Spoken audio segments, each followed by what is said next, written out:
এই গল্পটি শুরু হয়েছিল জিহুন দিয়ে, একজন হেরে যাওয়া মানুষ যার কাছে কোনো কাজ করার মতো টাকাও ছিল না, এমনকি তার মায়ের চিকিৎসা করার জন্য নয়। এই কঠিন সময় কে একজন তাকে মৃত্যুর গেম খেলার প্রস্তাব দেয়। এই মৃত্যুর গেমে তার সাথে আরো 500 জন মানুষ খেলতে এসেছিল। এই গেমটি একটি রোবট ছিল, কেউ সামান্য ভুল করলে সেই রোবট তাকে চিনে মেরে ফেলতো। এই গেমে বাঁচার জন্য জিহুন এক বৃদ্ধ ক্যান্সার রোগীকে ঠকিয়ে নিজের জীবন বাঁচিয়েছিল এবং গেমটি জিতেছে। সে 500 খেলার মধ্যে একজন ছিল যে জয়ী হয়ে বের হয়েছে, বাকি সবাই এই গেমে মারা যায়।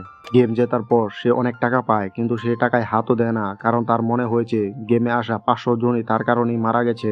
সে এই নিয়ে খুবই দুঃখিত ছিল। জিহুন জানতে পারে একটি চমকপ্রদ সত্যি, যে কিছু অভিজাত শ্রেণীর মানুষ কেবল নিজের আনন্দের জন্য এভাবে মানুষের জীবন নিয়ে খেলা করে। তারা এই সব গেম উপভোগ করে। সে সিদ্ধান্ত নেয় এই গেম বন্ধ করবে।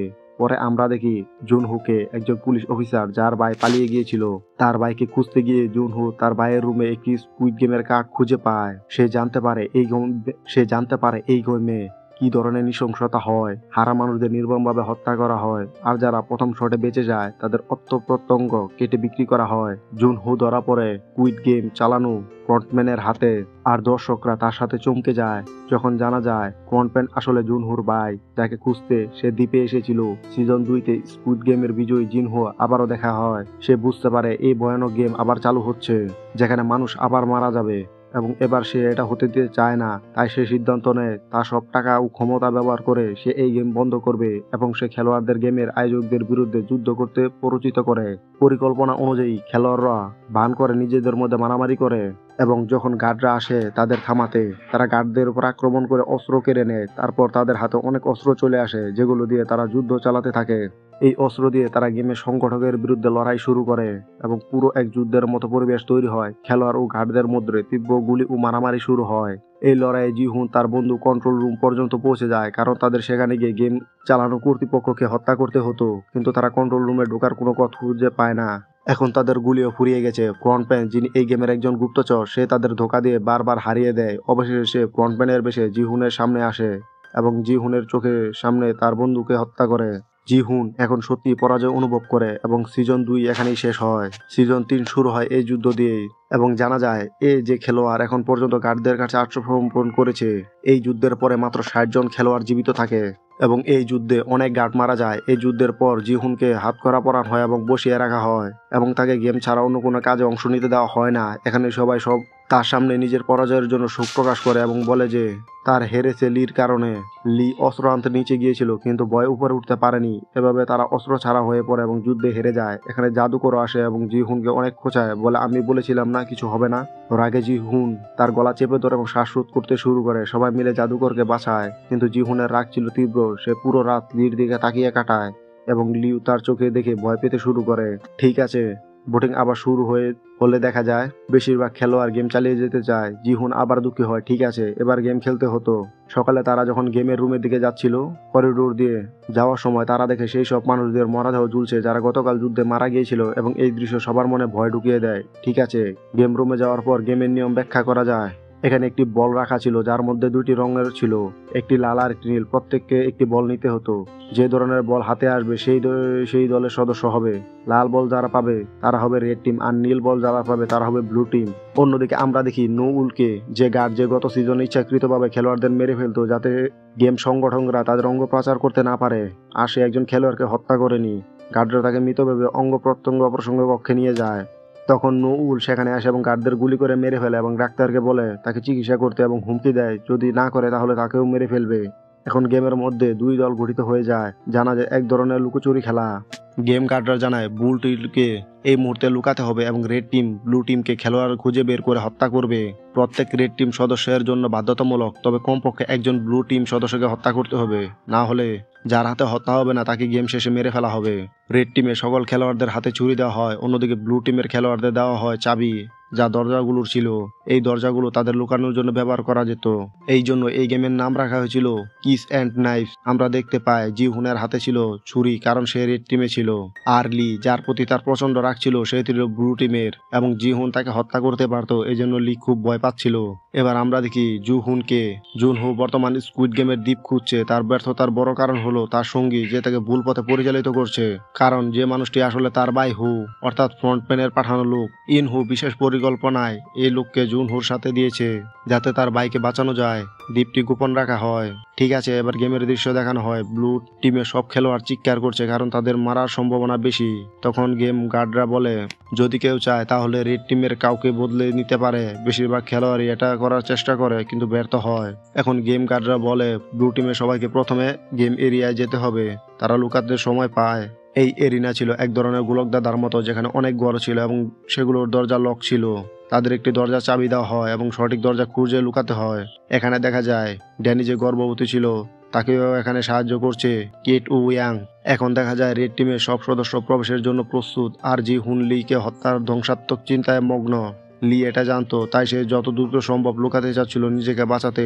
রেড টিমের কিছু খেলোয়াড় ছিল যারা কাউকে মারার সাহসও পায়নি, তাই তারা মাদক খেয়ে তারপর ব্লু টিমের সদস্যদের খুঁজতে শুরু করে। জি হুন যখন লিকে খুঁজছিল, অন্যদিকে ব্লু টিমের সদস্যরা দরজা খোলার চেষ্টা করছিল। তারা দেখতে দরজার লোকে বিশেষ চিহ্ন দেওয়া এবং তাদের চাবিতে এরকম চিহ্ন রয়েছে, মানে তারা শুধুমাত্র ত্রিভুজ চাবিযুক্ত চাবি দিয়ে ত্রিভুজ দরজা খুলতে পারবে।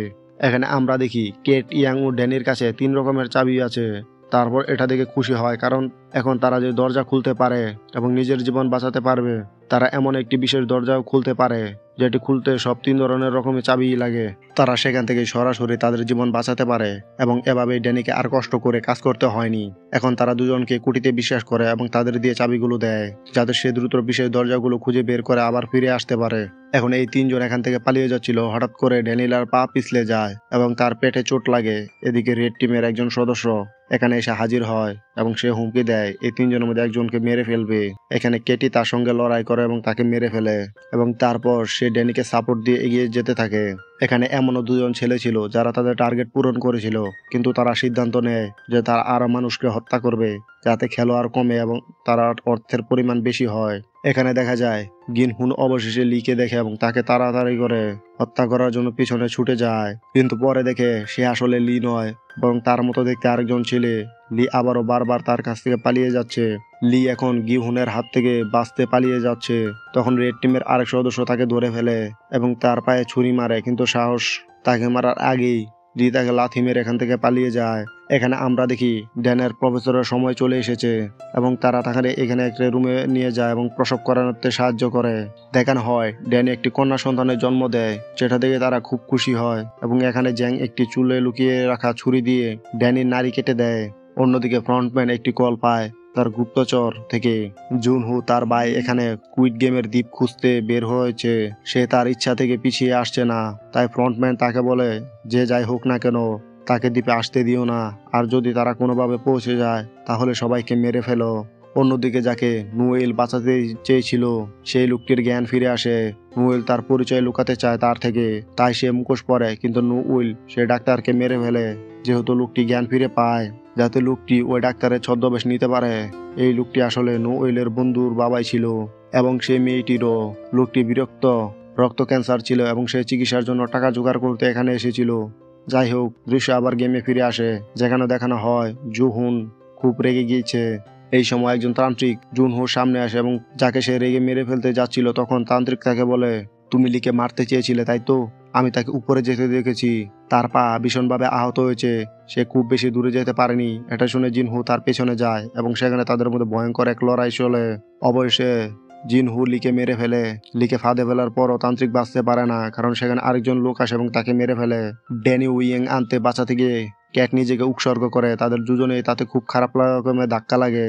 এদিকে ইয়েং আনতে ছেলে এসে তার মাকে বলে ড্যানিকে মেরে ফেলতে যেন তার জীবন বাঁচে, কিন্তু তার মা সাপোর্ট দেয় না, সে ড্যানিকে বাঁচায়।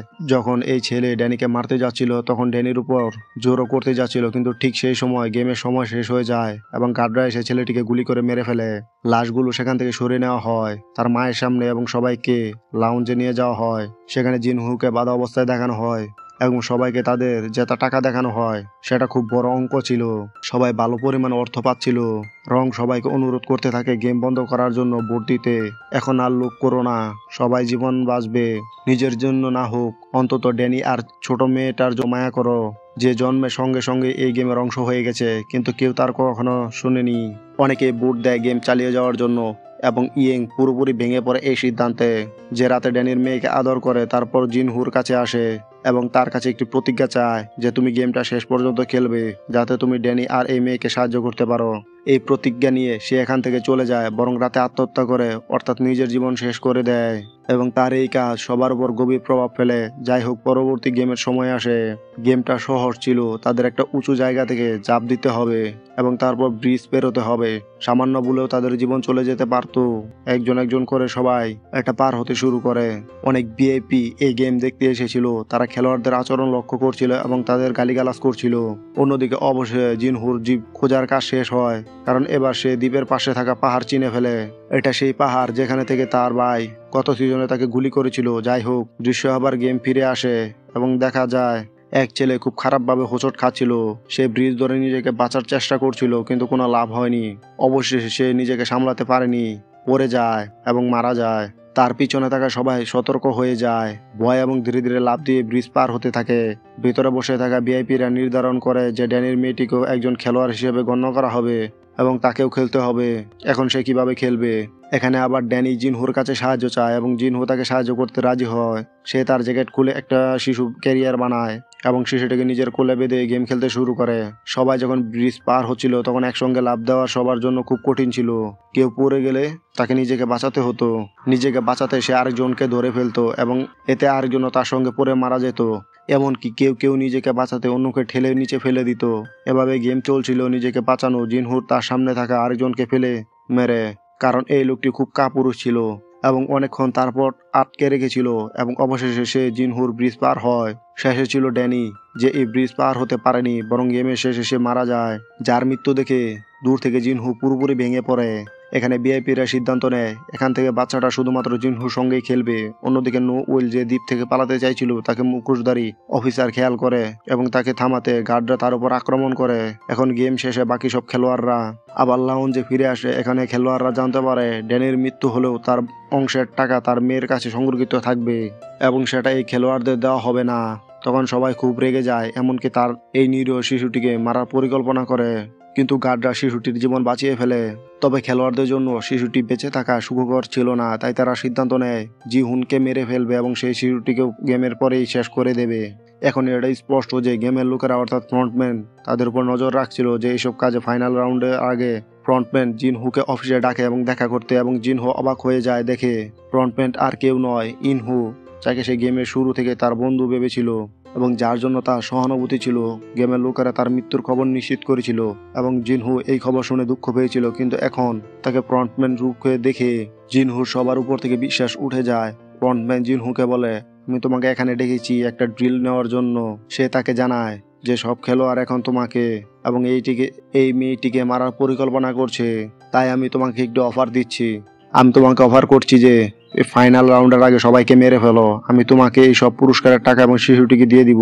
একটি সেমি কাটের পর আমরা দেখি জুহু খুব মরিয়া হয়ে দ্বীপ খুঁজছে, কিন্তু সে বুঝতে পারছে না তার খোঁজ এখনো শেষ হচ্ছে না কেন। সে জানতে পারে যে তার একজন সঙ্গী তাকে ধোঁকা দিচ্ছিল এবং ভুল পথে পরিচালিত করছিল। সে আসলে ইনহুর লোক ছিল এবং তাকে তথ্য দিচ্ছিল। রাগ আর উত্তেজনায় সে তার সঙ্গে লড়াই শুরু করে। এই লোকটির উদ্দেশ্য ছিল সবাইকে মেরে ফেলা, কারণ তাকে নির্দেশ দেওয়া হয়েছিল যদি কেউ পুলিশ অফিসার দ্বীপে পৌঁছে যায় তাহলে সবাইকে মেরে ফেলো। কিন্তু এখন সে নিজে পুলিশের সঙ্গে লড়াই শুরু করে। এদিকে নো উইল, যার উপর গার্ডরা আক্রমণ করেছিল, তার সঙ্গে একটা ডিল করে যে যদি তারা নিজের জীবনকে ভালোবাসে তাহলে তাকে দ্বীপে ফিরিয়ে আনুক। সে রাজি হয়, কিন্তু ফেরার আগে সে কোনোভাবে শিশুটির বাবাকে ফের করে দেয় এবং তারপর আবার দ্বীপে ফিরে আসে।